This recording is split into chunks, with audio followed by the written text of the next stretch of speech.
When it comes to songs of worship, few have had a greater impact for the proclamation of the gospel than John Newton's Amazing Grace. Not only has it become a favourite hymn across denominational lines, but it has achieved the much greater feat of crossing the cultural divide between the church and society at large. The verses penned by the one-time slave trader turned Anglican minister have, by way of slave songs, evangelical crusades, civil rights protests and folk revivals, become possibly the most recorded song and certainly the most recognisable hymn in the world today. The story of Amazing Grace starts with the spiritual conversion of John Newton. Whilst working on a slave ship, he endured a spell of storms in which the damaged ship drifted for nearly a month with dwindling supplies of food and water. During this time, whilst reading the words of Thomas à Kempis and facing the daily prospect of being lost at sea, Newton came to the faith which he once so vehemently attacked. Contrary to some of the more romantic versions of events, Newton's transition from slave trader to abolitionist did not immediately accompany his conversion, and he went on to captain his own ship for 6 years before eventually being forced from the seas due to ill health. In later life, however, he became a strong voice in support of the abolitionist movement and his friend William Wilberforce.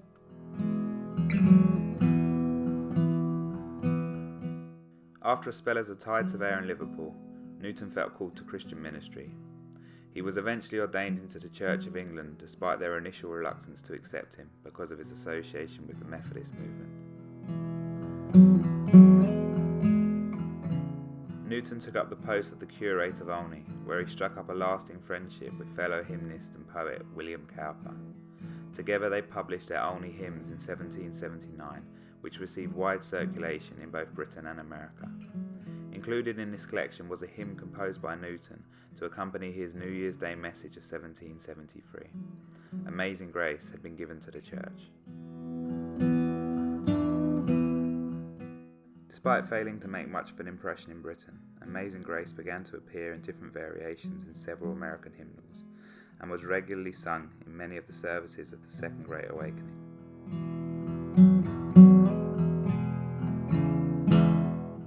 However, it wasn't until 1847 that Amazing Grace was set to the melody with which it is most widely associated today. William Walker, in his Southern Harmony tune book, accompanied Newton's words with a traditional tune called New Britain. It was a perfect marriage of words and melody. Walker's book sold over 500,000 copies, and Amazing Grace had emerged as one of America's most sacred songs. This was a position that was reinforced when a protagonist in Harriet Beecher Stowe's seminal anti-slavery novel, Uncle Tom's Cabin, sung Newton's final 2 verses accompanied by another, with its origins in the oral tradition of the African American slave communities. With Stowe's additional verse, the hymn had been seared into a changing America's collective conscience. Amazing Grace had become America's hymn, and from there it spread back to Britain and Europe and throughout the world. How sweet the sound.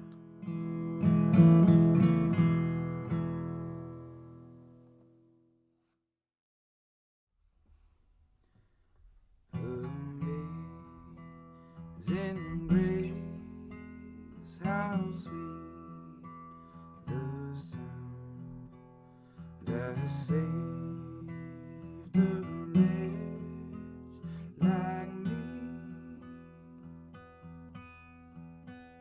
I once was lost, but now I'm found. Was blind, but now I see.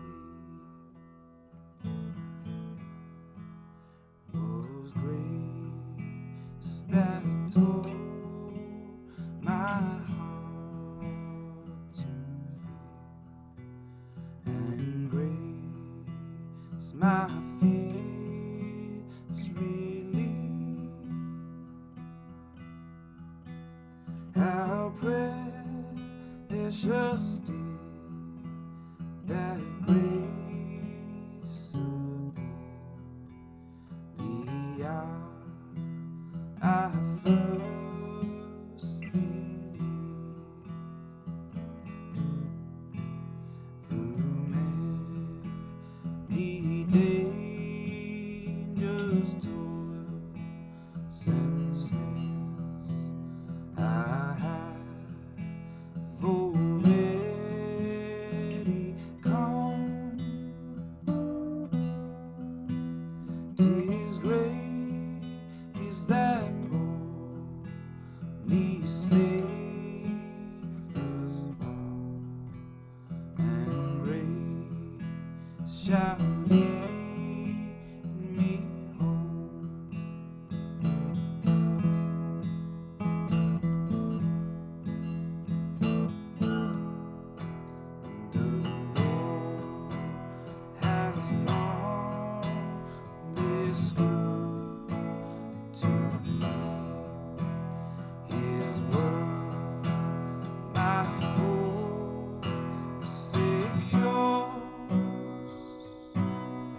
cease.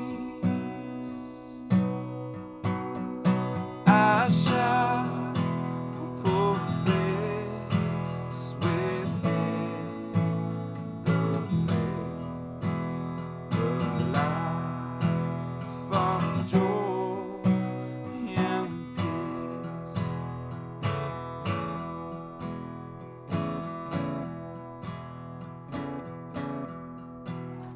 The earth shall soon dissolve like snow. The sun forbid to shine, but God who called me here below shall be forever mine.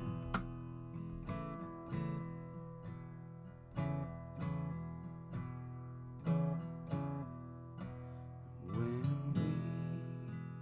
we been dead 10,000 years, bright shining as the sun, we'll have no less days to sing